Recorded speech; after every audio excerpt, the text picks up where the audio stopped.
I grew up in New York, but I did a 2-year stint at the University of Georgia. And so whenever I come back down south, somehow the twang starts coming back, and I'm like, how doing? All right. Y'all. All right, y'all. We're going to get started in a minute or so. Y'all's kind of gone. It came back. It comes back quickly, but now it's gone for me. I don't really go into y'all. That's a zero, because I'm leet like that. Instead of the Steve-O, it's the Steve Zero. Pronounce the Steve-O. Okay, the doors are closed, so that's the official sign that we should start. You can also take a picture of that. I've often seen people take a picture on these new devices with the phones with cameras in them. This is me. We're going to do introduction to PaaS for application developers. So I assume most of you in the audience are application developers. Is that a good assumption? Yeah, thank you for the audience participation. That was lukewarm at best. I expect a bigger, if I'm up here talking, I expect a bigger effort out of you folk. All right, this is the talk again. This is me. This is where I am all over the place. There are obviously some ingress players here because I've been battling some greens the whole time I've been here. Any other ingress players at the talk? Two is the largest number of ingress players I've ever had in the audience, ever. And you're both blue, right? No. What? Out. All right, so let's go ahead and get started. Today, I'm going to tell an epic tale of adversity between two fierce opponents who have battled throughout the ages. Both are evil. This either werewolves and vampires, or neither one's good, but they have battled for eons, never coming to peace. On the one side, we have the developers, right? And they like shiny new Apple laptops, and they like to stand out in the sunlight and talk about things that they build, and they want them fast, and they want to build them right away, and that they're at a hackathon, and I'm going to hack this really cool thing, and I'm going to blow your socks off. And on the other side, we have the sysadmins. And the sysadmins like to stay in dark places with lots of wires and blinky lights and plug things together. And so these two groups, most of you have sysadmins at your organization, I'm assuming. Is that a good assumption? Audience participation, please. Yeah. A few no's. And for those of you who are not, you hate being a sysadmin, don't you? Yes. Exactly. So this is going to be a talk about the fight between these two groups and then how we resolve that. This is the epic, I'll build to a peak and then we'll resolve and everybody will leave happy. This is what developers want, right? They're all about drinking lots of Red Bull. Like when you go there, there's like a fridge full of Red Bull and they're drinking it and they want to build it fast and it's shiny and exciting and it's new every single week. They come in on Fridays and they say, oh, I've got an app that I got to build this weekend and the CEO is going to love it and it's going to be the best thing ever. And this is what a sysadmin wants, right? Something big and dependable that can go about 300,000 miles between oil changes, right? And it hauls a lot of stuff and it never goes down and it might be shiny, but shiny not in the same way that a developer builds something, right? So you have two groups that care about very different things. Neither ones are slackers. They just have very different concepts of how the world works. So this leads sysadmins, wanting that kind of stability leads sysadmins to saying stuff like this, right? One does not simply log into my server, right? So you guys as developers, how often do you say, I need a new server? And it takes you, months to get one. Or then you say, I just need to change one little configuration, and there's absolutely no way that you're going to be allowed in. And there's good reasons why they want that, but it's very frustrating for you. Developers, on the other hand, feel this way.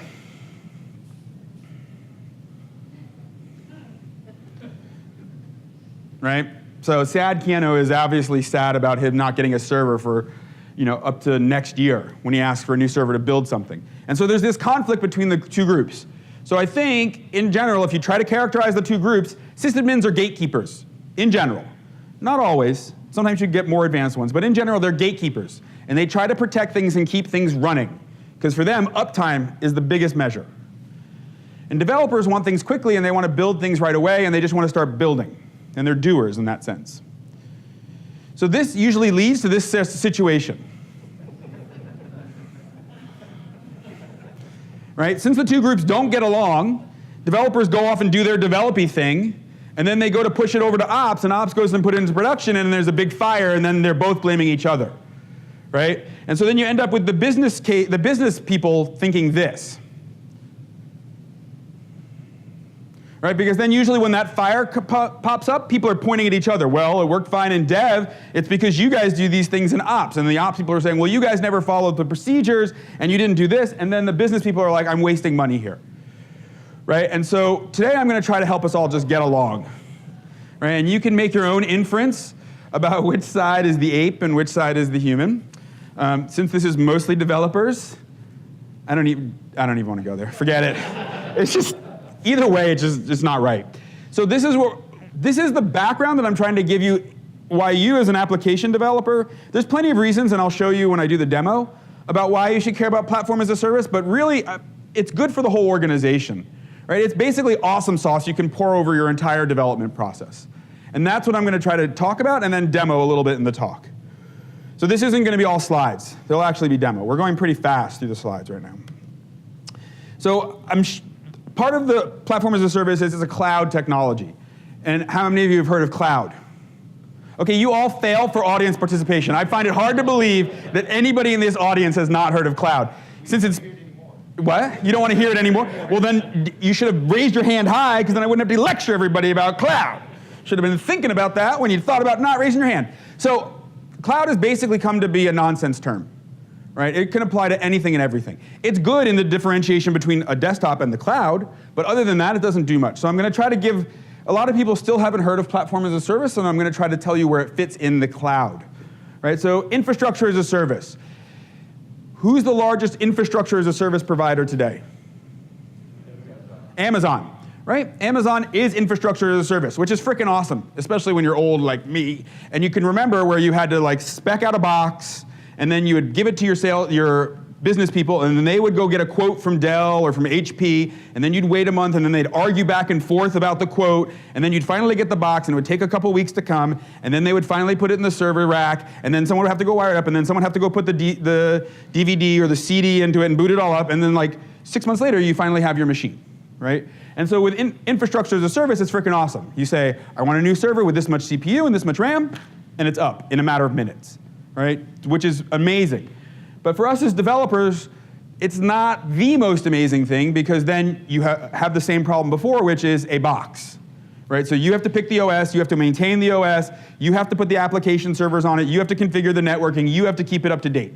And like this gentleman here who doesn't want to do it anymore, that is a pain point for us. And for me, it's not even just pain in that I spend 3 weeks setting up stuff that I don't know how to set up. It's also that I'm afraid I've set it up wrong, right? Like I've left some big security hole open that I didn't know about, and I'm not following the logs because I've got 6 other things I'm working on, and I've left this either my application or my entire institution vulnerable because I've set this up improperly.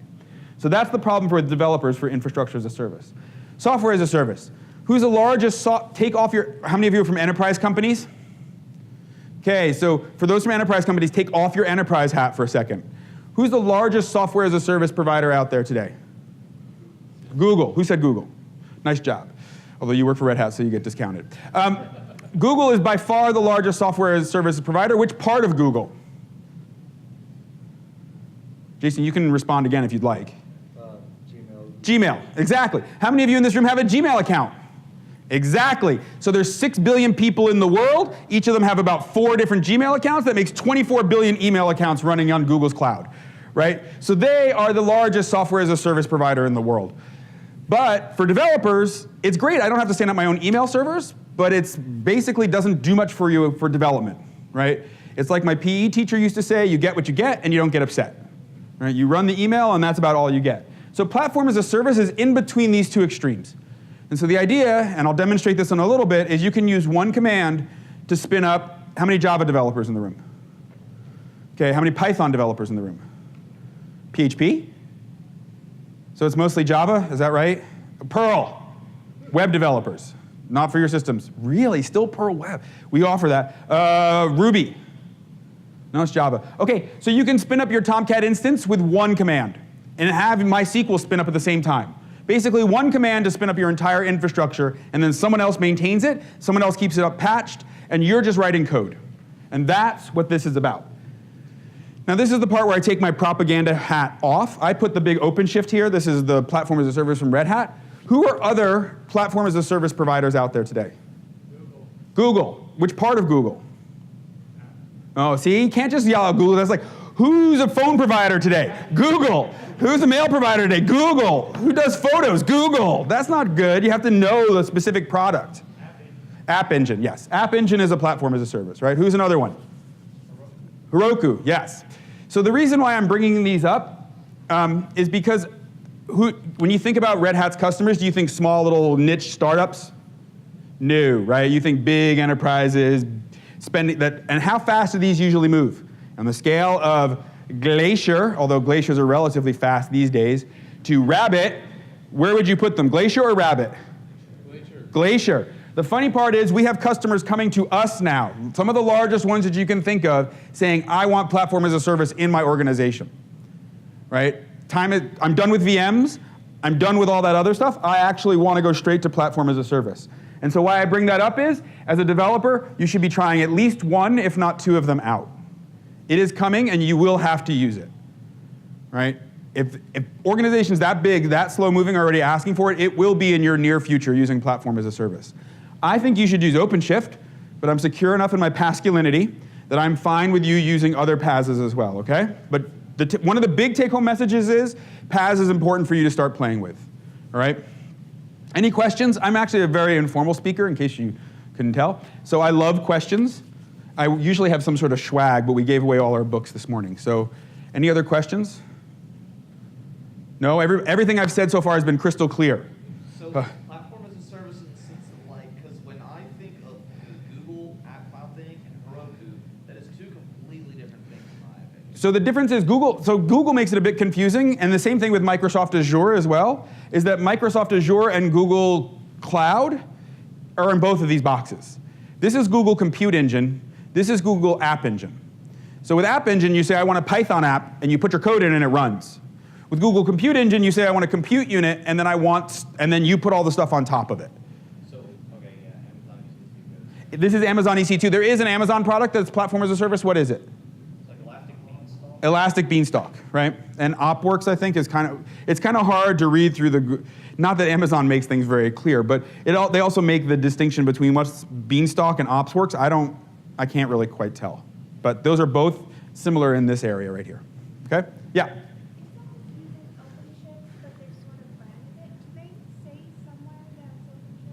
The question was, if someone's using OpenShift, that's a good question coming up. Very good. But as an app developer, she was saying, if someone uses OpenShift, do they have to brand it OpenShift? If you're a developer, not someone who's standing up the platform as a service, but just a developer, no. There's no need for you to have to brand it. We'd love if you would, but there's no need. Okay? Yeah, another question. What's the big difference between this and spinning up Oh, I couldn't hear it. What's the difference between PaaS and spinning up a virtual server? So the difference between PaaS and spinning up, so you're saying like I've got a VM with everything in it and I spin that up as well, right? So that could also be, if you're more of the hipster crowd, you could also say the same thing with a Docker image. For those of you who've heard of Docker, spinning up a Docker image by yourself is very similar to spinning up a VM, just a bit more lightweight. The difference is, it still doesn't do the network. It doesn't publish to the network. When you see the demo later, you'll see a bunch of steps. This actually does a whole bunch more parts of the lifecycle in application development than just a VM does. Yes, VM gets you part of the way there, right? Like your ops team gives you a golden VM, right? But VMs are a bit more resource heavy, and I can talk about that if we have time towards the end. Or actually, I'm going to talk about it in the middle. VMs tend to be more resource heavy, and they also don't do the entire lifecycle. You have to build other tools around it to do the lifecycle, right? So that would be, but VMs can be a part of it. Any other questions? We're good? Okay. Let me do a time check, because I'm usually, but there's no talks after me, is there? I hope nobody had any dinner plans. All right, so this is back to the product that, if you were talking, I thought you might have been talking about this. OpenShift has 3 different products, so as Red Hat, what does that mean all of our products are? At this conference, you guys, that should have been like that's like a softball.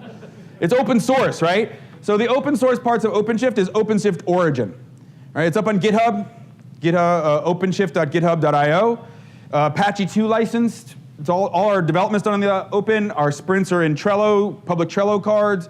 It's all open sourced, right? And then about once every 3 weeks, we take that and we host that on OpenShift Online. And that's where we stand up the platform as a service on Amazon Web Services for now, right? And there, as a developer, if you don't work for some big company, this is primarily what you're going to want to look at. And here, we're hosting the platform as a service, and you just worry about putting your apps on it. Right? So this is very similar to, for those who know Heroku, this is very similar to Heroku. Okay? And then about once a quarter, we take the stuff that we've learned from here and patched here, and we release OpenShift Enterprise. And OpenShift Enterprise is you can take those same bits and then put them anywhere you want. So you can put them in Amazon if you want. You could put them in Microsoft Azure if you want. You could take them and put them inside your own company on your own servers. So if you're having a lot of problems with your ops team around that stuff we talked about before, this is one way that you can actually make both of you happy is by taking this and putting it inside. Because I'll show you some bits later in the demo about why your ops team's actually really going to like if they put OpenShift. It's not just make your life better, although you can tell them it makes your life worse, but you really want to do this for them. But there's a benefit of bringing it inside for everybody, okay? Because what could happen here is they could stand up a cluster of machines, and rather than you having to ask them, they basically give you accounts on there and you self-provision. Right. So those are the 3 products. And this is our stack, but almost all of the other PaaSes out there have a stack like this. One of the other benefits of it is you get like Tomcat, Apache, JBoss, Zen Server, Node.js server, all out of the box. Right? There's nothing that you have to configure. Your ops team can take these in or out. On the online version, you just get access to all of them. You get MySQL, PostgreSQL, MongoDB, all out of the box. Right? So there's nothing for you to... What I've also told a lot of people who are new to MongoDB and they just want to play around with it, but they don't want to install it on their machine, I say spin up an app on OpenShift, put Mongo in it, and you've got Mongo running on someone else's server that you can just play around with and delete it if you don't like it. Right? So it gives you the ability to play with these things in a way that you wouldn't otherwise. We have the ability for custom or downloadable cartridges, and that's things that we don't support out of the box, but the community has, like Redis, Play, things like that can come through this. Those are all the languages we support out of the box. Because it's standard open source, it supports all the standard frameworks out of the box. For Java, we use Maven. We have Jenkins server built in. How many of you are doing test-driven development or using a Jenkins server?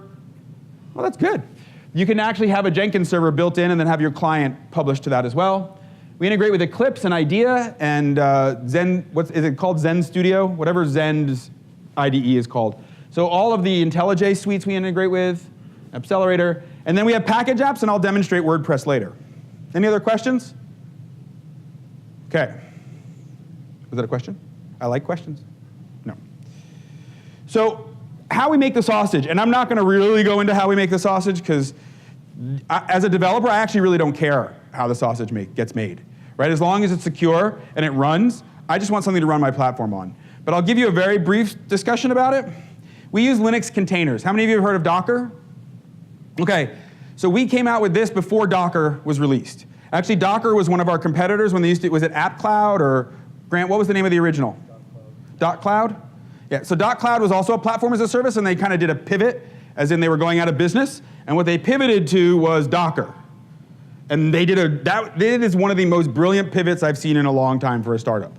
And so what they did is they took their technology and released it as Docker. And Docker is containers, and so it uses things like LXC, C groups, SC Linux, right? All things that are part of the Linux kernel. We use Linux a type of containers before Docker came out. And so we're not using LXC because at the time it came out, LXC wasn't secure. There was no SE Linux integration. Right? And so we believe that was not a secure multi-tenant model. What we've done is now added SC Linux to Docker. So for now, we're using SC Linux and C groups, and we're not spinning up a virtual machine every time we spin up an app. So if you know what a container is, or if you've heard of Docker, we're doing the exact same thing. There is a big RHEL box in the cloud, or you've installed a big RHEL box. And what we do is we slice that up with a container by using C groups and SC Linux. We say this is the user for the app. This user gets this much memory. This user gets this much memory or RAM. CPU, this user gets this much network space. But it's not a separate machine. We're basically slicing up the machine so you can get a much higher density. And like when I said memory, so that user gets in our standard small gear, which is our container, you get 512 megs of RAM. That's for your application stuff. So Tomcat gets 512 megs of RAM, or MySQL gets 512 megs of RAM. The OS, everybody's sharing the OS underneath, right? But using SC Linux, we make sure that nobody's process can see anybody else's process, right? All the processes are highly isolated. And even if someone gets a root exploit on your machine, they're still running in the context of that original user. So they can't ever get to root unless they hack SE Linux, which is very rare. Right? So it's a pretty darn secure way of doing multi-tenancy. We took those basic Linux technologies, which Red Hat is pretty good at, and then we took our years of experience supporting sysadmins and devs on Linux to make up the entire workflow. And you'll start to see some of this workflow. In the new version of OpenShift, which is coming out probably about the beginning of next year, it'll be all Docker. We're switching from our containers to Docker containers. And the idea with that is, let's say you don't like our standard out-of-the-box PostgreSQL Docker container that we ship. You can take the Enterprise DB one, put your code with that, and just deploy it to OpenShift that way. Right? So it's interoperability with all Docker containers. And one of the guiding goals for this is automate that which can be automated. So a lot of the reasons why companies are bringing in a PaaS is they're tired of cowboys and cowgirls standing up servers and doing development every single which way, because that's a really big problem when they go to production, right? And it's also even just a problem when you want to hand an app from one person to another person, because there's no idea who changed which configuration file which way. And what happens with this is the configuration for how your application is going to be spinned up, where the Git repo is going to be, how the build cycle happens becomes standardized. So yes, you're going to have, by going to a PaaS, you will have some of your freedom taken away, right? It is true. But the benefit you get from that is you get to focus on the things that you want to do rather than the things you don't want to do. And the other benefit is you get your sysadmins liking you more because you're doing things in a more standard way, right? Any questions? Do you guys not care that we're making the sysadmins happy, or do you kind of care? You don't care? Okay, but let me put it this way. That's like saying, as a man who used to be married and is no longer married, that's kind of like saying, look, the sysadmins and myself and the developers, our marriage is the product that we build. You can't, if you didn't have sysadmins, your system wouldn't run, and you'd have nowhere to deploy, or you'd be doing it yourself. And so it's like saying, well, I don't care if you're happy as long as I'm happy. And I think if you make your sysadmins happier, they don't like getting phone calls from you. Right? When you call on a Thursday or a Friday night and say, I need a new server stood up, and they're about to go head out for beer, they're really pissed at you. And they're less likely to like your phone calls. They're like trying to keep the email servers up and the SAP database up and all that other stuff. And the more that we can do, the whole idea that we're trying to get at here is a clear boundaries, infinite possibilities, right? Says my therapist. And I really like that idea. And at first it was really not intuitive to me, but if you think about it for a bit, if you have really clear boundaries between what's okay and what's not okay, and who's in charge of what and who's not in charge of what, once that's clearly delineated, you're free to do whatever you want inside of your space. You don't have your sysadmins starting to tell you, you shouldn't use Maven like that, you should use Maven like this, and you shouldn't do this in your development flow because it messes with our stuff. You can just say, I'm going to do development the way I do, and as long as I'm inside of this container, you don't get to tell me what to do. You get to tell about what you're going to do, and you be the expert at that, and I get to be the expert at what I want to do. So this was one of the, it took me a while to get to this one, but I really now am a big believer in clear boundaries, infinite possibilities. Okay, so that's enough talk. Are you guys done with talk? I mean, talk in terms of slides. Would you like to see demos of all this stuff I've been talking about? Sure. Yeah? All right. Yeah. So there was a few Python hands that went up. So I'm first going to start with a Python app. I would demo a Java app, but the problem is we use Maven. And for all the Java developers, what happens on the first time you do a Maven build? It downloads all the jar files, right? So as much as I think you guys would like to watch 2 minutes of jar files being downloaded, I'm not going to do that now because I don't like it that much. So let's switch over to some command line. All right. So I'm going to create an app. Our command line tools are called RHC. For whatever historical reasons, that's the name they have. App, create. And then I get to name my app. Love your admin. That's going to be the name of my app. That's my message to you folks today. Happy marriage requires two happy parties, okay? Love your admin, and we're going to do Python 2.7. Right? And then we can also do Python 2.6, Python 3.3. These are all available as options, and that's all it takes to spin up an application. So what's happening now, back on our servers, is this is going back to our broker, our coordinator, and saying, go make a Linux container on one of the machines that has Python in a small gear. And then it's doing SE Linux and C groups to do all the allocations. It's doing the disk space, it's making a Git repo, then it's publishing a DNS entry. And then after the DNS entry is published, it's doing a Git clone to my local machine. All right? And that should be relatively quick, but I want to start off another process at the same time. I'm going to do a bit of multitasking. Well, let me see how much time I have. When are we over? 20 minutes? Yeah. Is it 20 minutes, really? Yeah, because I'm never good with time. Okay. Oh, we have plenty of time then. We'll sit here and watch. Paint dry. Any questions while we're watching paint drying? There, it's done. It's already spun up the application. So the other thing, for those of you who work in enterprises, I would say it would be just about as long, it's done, completely done now. We've done the git clone. I would say the time it took to spin that up is about the time it would take you to find your sysadmin's number in the book and get through the, hey, how's it going? By that time you've already got something spun up. Right? And so this is why I'm talking about if you make your sysadmins happy and they put this cluster out there for you, this is what it takes to get an app when you want an app. So our app is done. Here it is. It's awesome, isn't it? It's freaking great. I've copyrighted that layout, so you don't think you can use that. All right?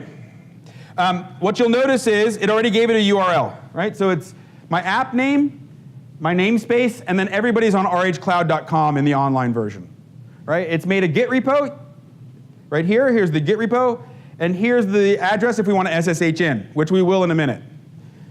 Now, I want to show you the developer workflow, okay? So that was called Love Your Admin. Screen is too big. Still too big, well, -1. Yeah. Thank you. Nice. Who said that? You did? Thank you. So, but I want -1-A.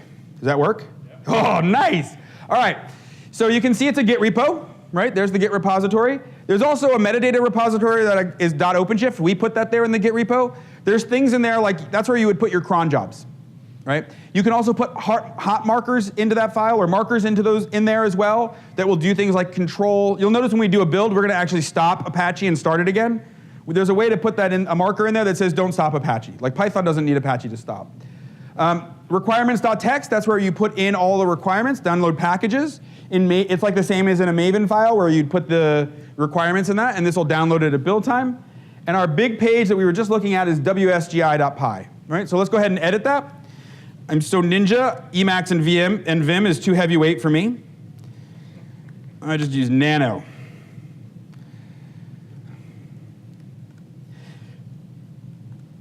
Ugh. Ugh. There. So there's that welcome to, all right? And welcome to your, let's change this. Okay? So there's my incredibly complicated code change. And then Git, how many of you have used Git? Is everybody? Anybody still on Subversion? One or two people? There is a plugin for Subversion as well, but in the same way that I say PaaS is coming and it's a done deal, like you're going to be using it, you really need to get on board with Git. Just letting you know. Like there's a certain number of use cases where Subversion still makes sense, but that sphere is very small. It's basically going to be Git from here on out. So says me. All right, so we add it and then we commit it locally. So now I've committed everything to my local repository. And notice that I'm not actually using anything, it shouldn't look like anything proprietary to anybody. Here, let me move that back up top. Right? So that is just normal Git. Right? I didn't use any proprietary workflow. So only time you have to use our command line tools are when you're doing infrastructure-like things. From then on, it's going to be git commit and git push. So what happens with the git push is this pushes it up. We have a hook waiting for the push. And now you can see here, we're stopping we're basically stopping Apache. I think the default should be not to stop, but we do, that's what the engineers decided, is that by default we stop. Here we're pulling in anything that's required. There's actually nothing required. And now it's started again. So that was it. The whole build happened on the server without us having to do anything. And there's our code change. Right? So that's how fast and easy it is to get up and running with whatever app you wanted to do. Is there any questions about that? That was Chris. Yeah, good. Thank you. I guess I could have two small servers. Is there a built-in way to make that? Talk to each other? Well, no, but the push only have one down and have something. Oh, so like high availability.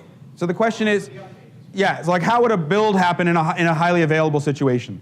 So that I'll show that kind of in a minute. I won't scale all the way up. But for us, it's making your app called scalable. And so in this case, Python is in its own container, right? Well, actually, Apache with mod WSGI is in its own container. So we spun up for this user their own version of Apache, their own Apache instance running. If you make it scalable, then when we add a database, that actually goes into a different container, and we also put a load balancer on the container itself. And so what happens is it'll push one, restart it, and the next one will and then the next one will restart. And the HA proxy keeps it balanced on top. Any other questions? Does everybody understand what just happened there? So this is a Python app with no database connected right now. Exactly. But in a minute, well, more than a minute, in a few minutes, I will stand up a Node app with a Mongo database connected. Okay? And then we can dig into that one. Any other questions? All right. So this is also what people love. I'm using a shortcut to SSH in. I could have typed in SSH and then that big long address, but I like using shortcuts because I would make a typo, or I could copy and paste it, but why not just use the, so we're SSH'd into the box now. We're actually SSH'd into the box, but restricted to our container, right? So, the first thing all developers do is they do an ls, right? So that's great. Now I know -1, there you go. You can see what's in there. But then, why don't sysadmins want to give you a login? What's the next thing you're going to try to do? Edit code. What? No, not edit code. That's actually, don't do that there either, but what's the other thing you're going to do? Yeah, yum install, sudo su. Make me a sandwich. Oh, no sandwich for me, right? So this is, you're a developer. You are not a systems administrator in the box. So that's the one thing you do have to kind of start getting used to. You do not install software. It's either on the box, or you're pulling it in through a requirement, or you're downloading it, but you can't, remember, this is a container that's shared among all, this container is on a RHEL instance that's shared among all the other containers. So if we actually gave you the ability to install it in the OS underneath, every other container could have access to that. We allow you to download any binary and run that inside your container, but you can't install. Like I have a blog post about how to run a Minecraft server on OpenShift. Because we don't care what you download. We believe in SE Linux that much that you can download any arbitrary binary and run it, as long as it runs on Linux. Okay, but what can you do? Well, what do developers almost always have to do, even though we all think we write perfect code? Yes, exactly, check logs. But it helps when you don't lose your network connection.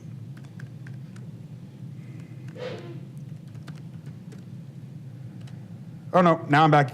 No, is it back? No. Did anybody else's network just go out? This is going to be a really short demo.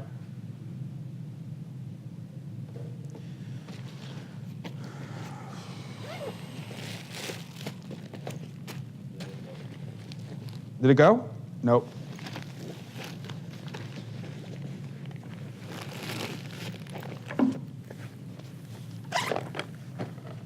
I'm starting up my MiFi.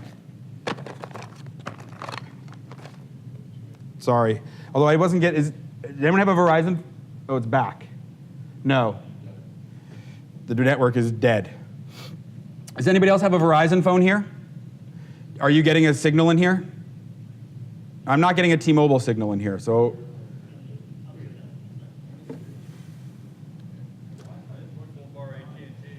Wi-Fi is working for you?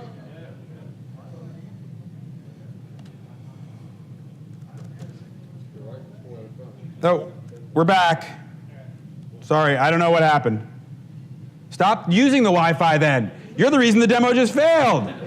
Dude, really? All right, so we can go to cd, approot, logs. Or, yeah. Oh, I love this -1 now.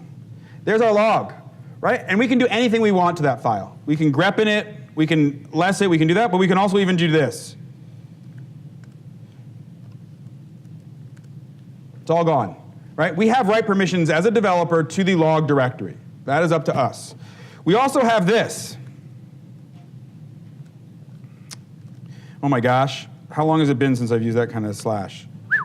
I don't know what I was thinking there. All right, in the temp directory on a normal Linux machine, what are the permissions? Okay, really? Really? No one knows what the permissions are on a 7777. What did you say? And sticky, and sticky. Basically, it means it's read, write, execute to anyone who has a login to the box, right? That's not the case with this temp. Even though it looks to me, if I say pwd, it looks like I'm in /temp, we're actually using PAM namespaces.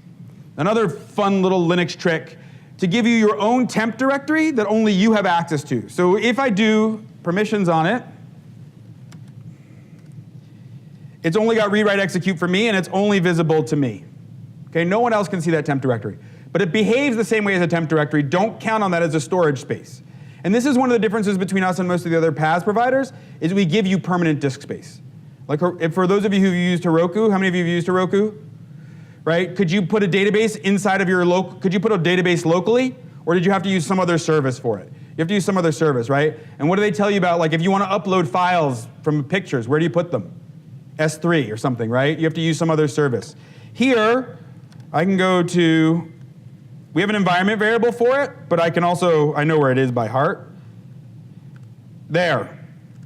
So it's app root data. This is a permanent disk space. If you stop your application or you do something, you restart your application, everything in that directory stays there. So if you're uploading files, that's the place to put them. So we give you permanent disk space as well, and that's the 1 gigabyte we were talking about before. Okay, and this becomes important with something like running WordPress on top of this, right? Because all of our WordPress templates and everything are going to get written to this directory. Any other things you want to see? Oh, I know something else I can show you. Top. You can run top. What do you notice about all the user IDs? They're all the same, right? So using SE Linux, we let you only see your processes. You can kill them if you want, but you only get to see your processes. You can't affect anybody else's. So how much work did my sysadmin have to do after they've set up OpenShift to enable me to do this? Nothing. Nothing. They didn't have, like I remember when I was admitting a Linux box a bit, and you'd have to create an account for someone, make sure you put the right permissions in the right places, do all this other stuff. They don't have to touch anything to give you an account, right? So they can go on keeping the email servers running and the Oracle database running, and they don't have to bother with your, I need a VM for blah, blah, blah, blah, blah, blah. Okay? So, any other questions about app development? I'll show you a database in a bit. First, I want to show you WordPress. So I don't know how many of you have marketing that comes to you and says, we need a new WordPress instance, or asks you to spin up WordPress for them. Do you guys get that at all? Or they go to your sysadmins asking for WordPress or something like that. With OpenShift, it's incredibly easy. We have these things called quick starts, which is basically a GitHub repository that has it in the right format, and it'll just spin it up. So here I can search for WordPress. Here I'm showing you the web console to OpenShift. So here's WordPress 4. All right, once I've chosen that, WordPress 4, or let me say new marketing, you can actually give your marketing people access to the web console. You don't have to tell them about the command line. You can give them this and say, whenever you want a WordPress site that you want to play around with and work with, send it up with a consultant, go ahead and do it this way. It's going to use this Git repository. It's showing you which Git repository it's using. I'm going to put it on a medium gear so it spins up a little bit faster. It's PHP 5.3 and MySQL 5.1. I can change the versions. MySQL is a little bit harder to scale, so we're not. If you're in the paid tier, you can actually set up in Europe. If you're in the free tier, you are only restricted to Amazon East. And then I just GitHub, whose account is that? That's an OpenShift GitHub account. It's read-only, right? But you could, if you wanted to, you could put in some other Git address there.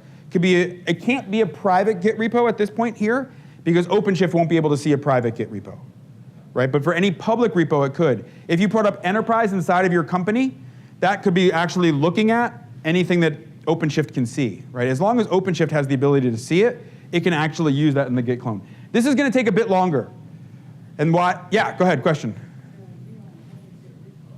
Sorry, say that again? It can be in any Git repo that OpenShift can see. So if it's behind a firewall, no.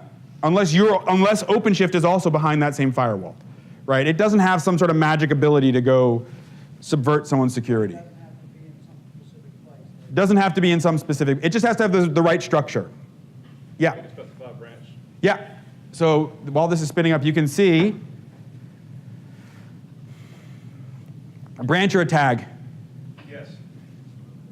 Either. Either, both. Okay. It says it right there. You can specify a branch or a tag. There was another question? Yeah.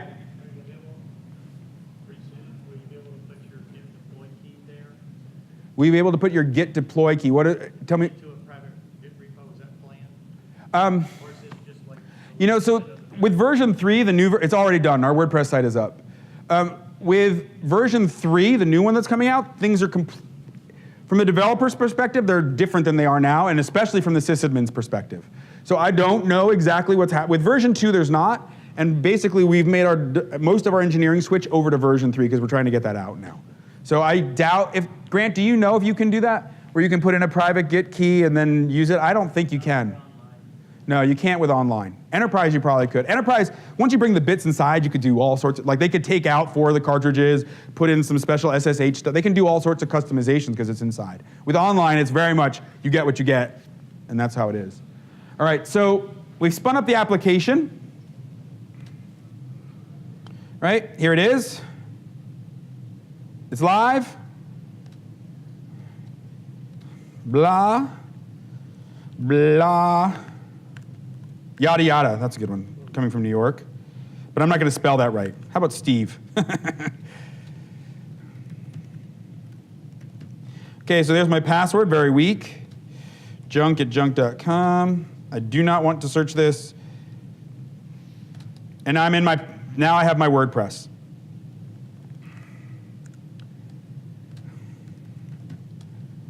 And so this is a full WordPress instance, right?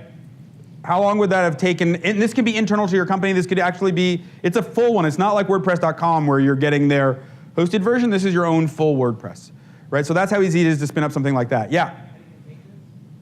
Maintenance?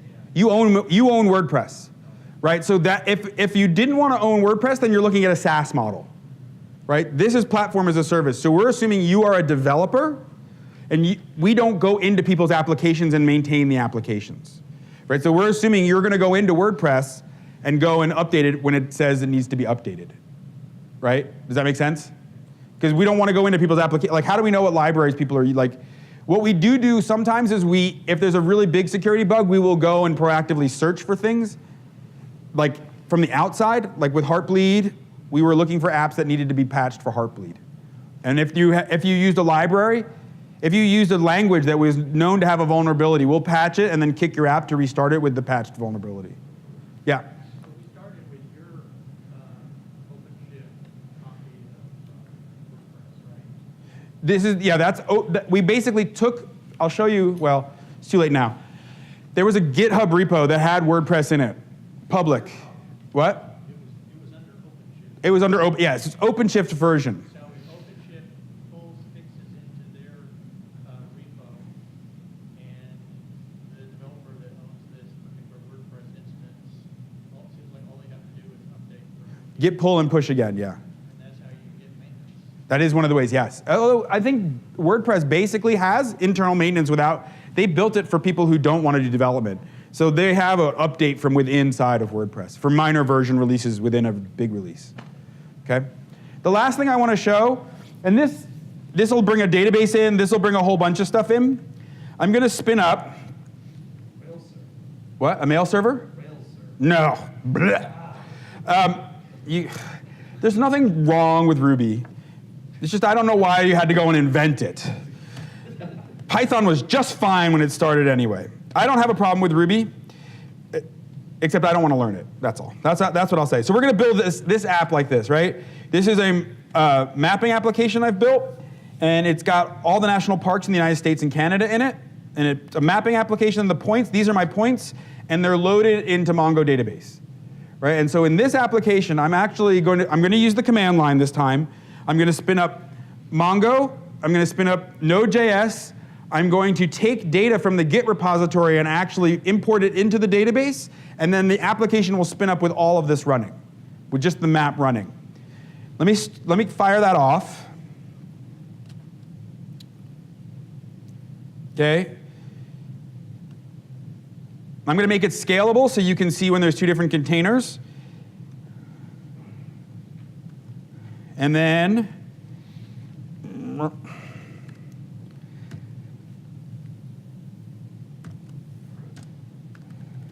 this is what we just did behind the scenes with the WordPress one.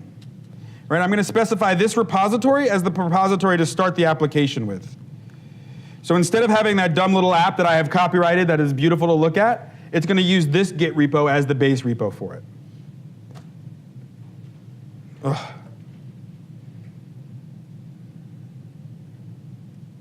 Should change the instructions. So does everybody understand what, based on the first example, do you understand what's happening in this line right here? Right, so all this is happening behind the scenes. I'm using a larger gear size. Once it's done creating, it may take a little bit to spin up, but at first I'll SSH in and show you all the stuff that's inside. Okay? Any questions while we're waiting for that? Where's the Mongo database? Where's the Mongo database? And is it a cluster? It is not a cluster. I'll answer that question first. It is not a cluster. This is basically, if you need clustered and all that stuff at this point, I would recommend using like Mongo Labs or Mongo HQ. We integrate with them and you can use them as an external service. We are not a big old Mongo certified provider. With version 3, that could change since the new Docker model. Maybe we're working on getting Mongo to own their Docker cartridge and then having it happen that way. Where is it living? It's living in OpenShift as well. And it will most likely be in the same large Linux machine. If we scale up another Mongo instance because of high load, not Mongo, if we scale up another node instance because of high load, it'll be put on another Red Hat Enterprise Linux machine by default, right? Because we're trying to get high availability, so we try not to put them all on the same machine. Does that answer your question? Yes. Okay. There was another question, I thought, maybe. Yes? So what do you do with the NPM like dependencies? You have to list them in your, I mean, obviously with your repository there's the things that you need, but what about if they change? Right. So the question was, how does this handle NPM dependencies? So there's a couple different ways. You can actually put the dependencies right in the Git repo if you want, and we have a folder that if you put them, by convention, that's where we'll look. Or we have a packages.json file, and then I'm not the node expert. Ryan, who's one of our big node expert, we're rewriting our documentation right now. By next week, you'll see a new getting started for Node, and it'll talk a lot more about using --npm and all that stuff. Does that make sense? The other thing is when it's done. Sorry, say that again? Yeah, it just wants to say, do I accept that key? So it should be up. Actually, let's just see if it's up. Let's see if it came all the way up already. So there it is. Same app, right? So why is this also good for your development team? You have a new developer that comes onto your team. What is the usual process that happens? Go load this, do this, set up this server, set up that server, go do this, do that, and then maybe like 4 or 5 days later, they've got a working copy of the application that you're talking about. Here, it's one command with this Git repo, and that Git repo will now be also cloned to their machine, so they'll have a working application with the code that created that application right away. And they start from that point rather than starting from, it makes it much easier to like, oh, I want to just tweak this and see what happens. It's already all working, all with one command, right? So these are some of the questions we had before about the database. Let me SSH in. What did I call it? Fluid web app? Yeah.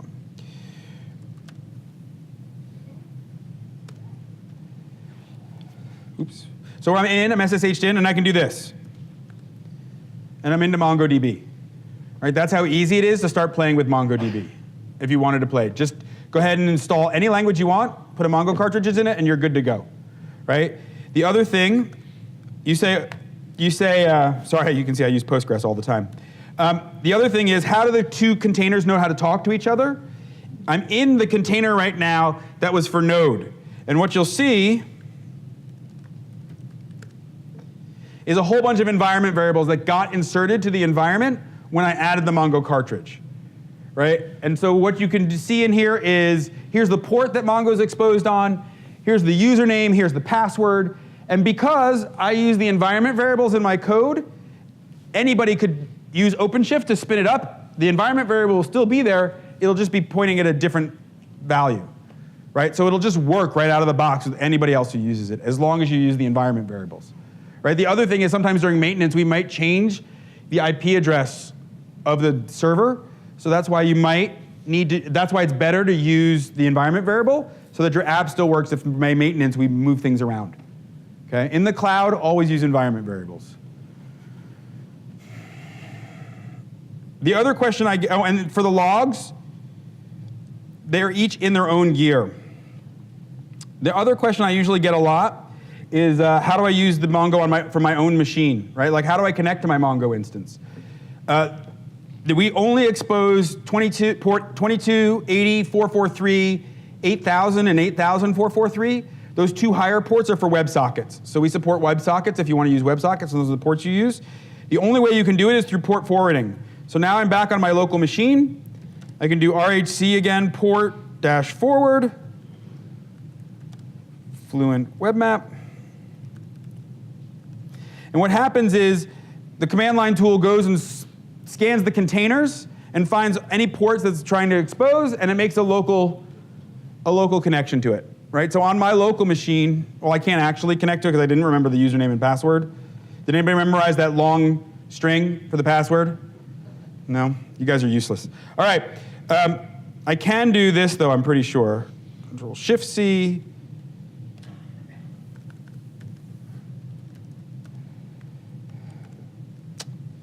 I don't have Mongo installed on my local machine. I thought I did. I can telnet to it. Telnet puts a space here, right? So there we go. So I've connected to Mongo on my server from my local machine because it's a normal SSH port forward. It's just can you guys usually remember those port forwarding commands like a -S, -X, -N, -Q something, and then what the order is? But this just basically does it for you. So I could take my Mongo client on my local machine or some other tool, same thing with MySQL and Postgres, and then just have it connect to it directly. Okay, so that is it for the demos. Any questions? Final questions on the demos? No? So that's all the stuff I just showed. So what about additional monitoring options? So, right, so there's sysadmin, we build in sysadmin monitoring tools so the sysadmins can watch what's happening. For you, right now, you would use things like New Relic. We have a very basic cartridge, like if you want to look at memory consumption or CPU usage. But if you want to do something more, you would use something like New Relic or AppDynamics, right? They have plugins and that works here and ports it off to their service, and then you can go look at the service and watch what happens. Okay? Any other questions? I'm just wrapping up. Cool. Very cool. Yeah. See, let's wrap it up. PaaS makes life great for you. You can live your dreams. This is the best of all possible worlds. OpenShift is free. There's a free tier, and it's free forever. You don't give a credit card until you're willing to pay. There's a link to the free ebook, but there's also cards for the ebook at the booth. There's the GitHub repo I used for the map in Java, but there's also another one in there, and then come hang out with us. So that's it. I hope the goal really here was to teach you that PaaS is interesting. OpenShift, I think it's the best, but that's not the most important part. The most important part is that you think PaaS is something that, oh, wow, I should really start using something like this. So that was the main goal. Hope I met it. Thanks, everyone.